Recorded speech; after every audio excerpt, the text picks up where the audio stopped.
Good afternoon, ladies and gentlemen. My name is Paddy Outback, and in the eyes of many people in the motorcycle community, I'm a loser. The reason for this is pretty simple. I ride a 320cc motorcycle, and according to some people you will see in the whole motorcycling fraternity, that means I'm not a real man at all.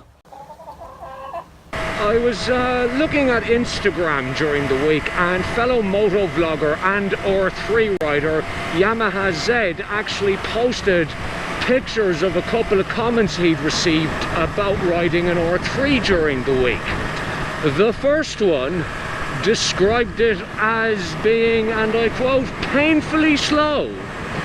Now, I was thinking about that whole painfully slow remark, and you might not believe this, but this 320cc crapmobile will actually go from 0 to 100 kilometers an hour in 5.5 seconds. Now, the last time I checked, that was actually quite fast. I mean, I am unlikely to come across any single car today that will beat me to 100 kilometers an hour. Now, before anyone says, oh yeah, like a McLaren P1 does it in 2.8, yes, but I'm not going to see a McLaren P1 today, am I?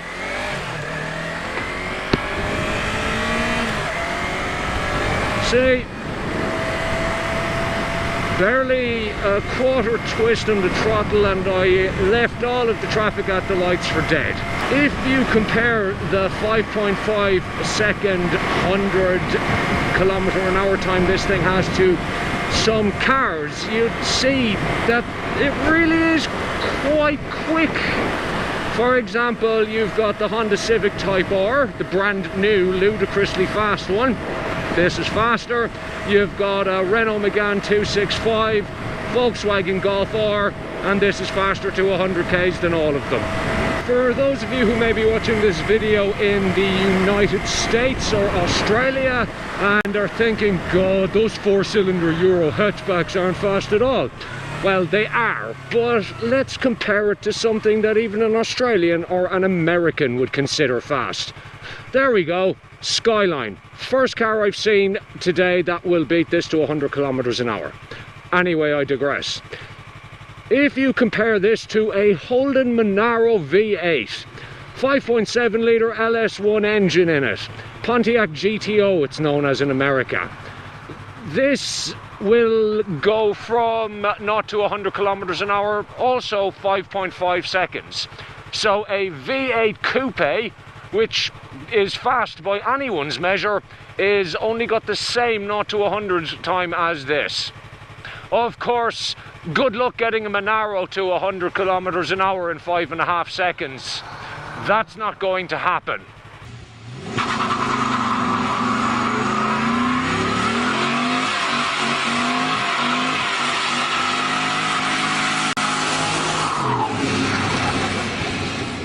All right. So I think we can all agree that my painfully slow motorcycle is actually quite fast. But that brings me on to the other alleged problem that people seem to have with people who ride 300 class bikes. They're viewed as beginner bikes in places like the United States and Australia. And well, that's kind of dumb, but anyway, in Europe this would be considered quite an aspirational bike. But we have comments like this one here where apparently, what the hell is that in the road? Apparently if you are still riding a 300 class bike after 3 years, you are a loser. The Townsville show's on today. I'll ride on by, I think. Anyway, so yeah, riding a 300 after 3 years makes you a loser. Well, how? How is that?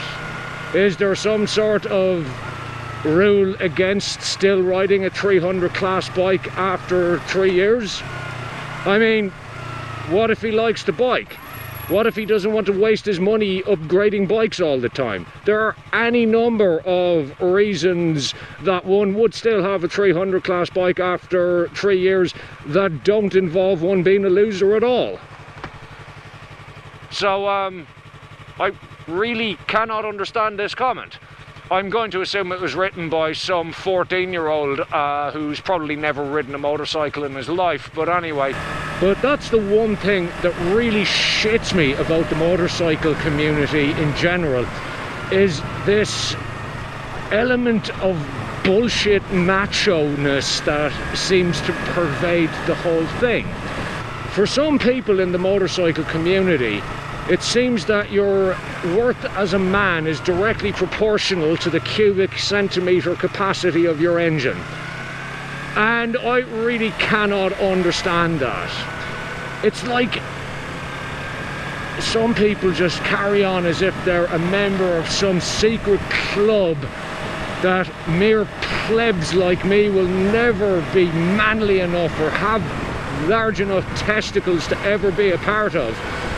Well, like, that's absolute bullshit, because the only thing you need to ride a Litre bike is A, a license to ride a Litre bike, and B, enough money to purchase a Litre bike. And you don't even need that much money. I just did a quick search on bikesales.com and I found some Litre bikes for like $4,500. So not only do you just need the money, you don't even need an awful lot of money. Why do some people go around thinking that they're somehow such hot shit just because they have a 1000cc sports bike? I mean, all that means is that you had 5 grand. And like, I have 5 grand right now, so I'm not really that impressed, buddy. Now, I'm firmly of the opinion that you can ride whatever bloody bike you want. If you want to ride a 1000cc sports bike, then go ride a 1000cc sports bike. But please don't go around acting like you're a member of some sort of motorcycle master race. In reality, Litre bikes are hideously impractical for day-to-day riding. You are completely unable to use the power on regular roads. In Australia, the fastest you can legally ride on a public road is 130 kilometers an hour. And that was in Alice Springs, where of course I used to live, and this would sit on 130 kilometers an hour all day. In most Litre bikes, you rev them fully out in first and second gear and you're probably going to lose your license if a cop sees it. Another thing worth noting is just because you have a fast bike does not necessarily mean you're going to be a fast rider. Talent isn't directly proportional to your engine size. So you are just as likely to be a shitter rider as I am, says me who nearly stalls it there, on a Litre bike as you are on a 300 class or a 125 or whatever. It's also worth noting that just because a motorcycle is fast, that doesn't necessarily make it more fun. If you're riding up one of the mountain roads around here, this will be going around corners at the same speeds that Litre bikes will be. You might be faster in the straights, but around the twisties, well, there are certain things that dictate how fast you're going to be able to go around the corner, and the bike's top speed and horsepower figures is not one of them. Just isn't. It's talent, it's the road surface, it's how sharp the bend is, all that, and your horsepower figure is not anywhere near close to being the most important consideration there. Anyway, if speed was king, why are so many people riding around today on 250 and 400cc supermotos or Groms? There is a lot more fun to be had riding a slow bike at its absolute limit than there is riding a fast bike at 10% of its limit. It's always going to be more enjoyable, and you are unable to ride a 1000cc bike at its limits anywhere on a public road. And most of us mere mortals will not get anywhere close to its limit even on a track. Unless your name is Valentino or Mark or Jonathan Ree or whomever, you're not going to be able to get anywhere near to what a Litre bike can do. You just aren't. You are not going to be a good enough rider. Sad fact of life.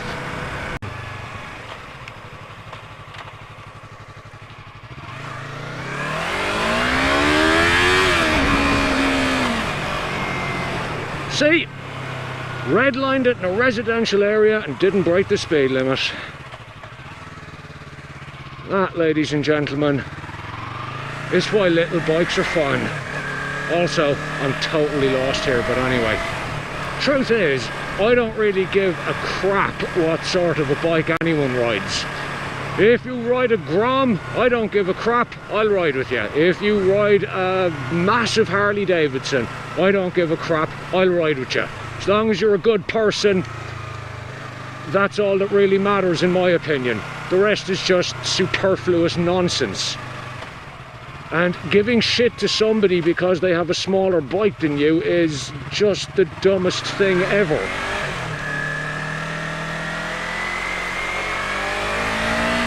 Another advantage of little bikes right there. If you're the sort of person who wants to buy a Litre bike, then go buy one. By all means. If you are the sort of person who wants to buy a Litre bike just so they can tell everyone they ride a Litre bike and look down their noses at people who don't ride Litre bikes, you need to feck off. You're poison and we don't want you here. Incidentally, I'll be getting my unrestricted license later this year and will be able to ride whatever cc bike I would like. Does that mean I'm going to immediately go out and upgrade the R3 to something bigger? Well, no. I like this bike. It is absolutely fast enough for everything I need it to do, and I have no earthly reason to get rid of it. It only has 6,300 kilometers and I like it. It's fun. I can ride the absolute living crap out of it and I will not get in trouble and I won't ever go beyond my limits. Well, I won't go beyond anything that I wouldn't be able to hopefully get myself out of anyway. You can quickly go beyond your limits in an awful lot of bikes. And it's also worth saying that, frankly, I do not think I have the talent to ride a 600 or 1000cc motorcycle just yet. I do not think I'm a skilled enough rider. And when I do get to a stage where I do feel that my riding is improving, where I do feel that I can handle that extra power, and often ludicrous amounts of extra power, then maybe I will consider it. But I'm not there yet, and I'm man enough to admit that.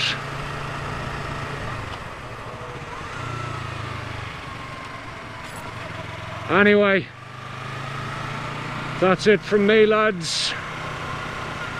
I'm going to go home and eat tacos.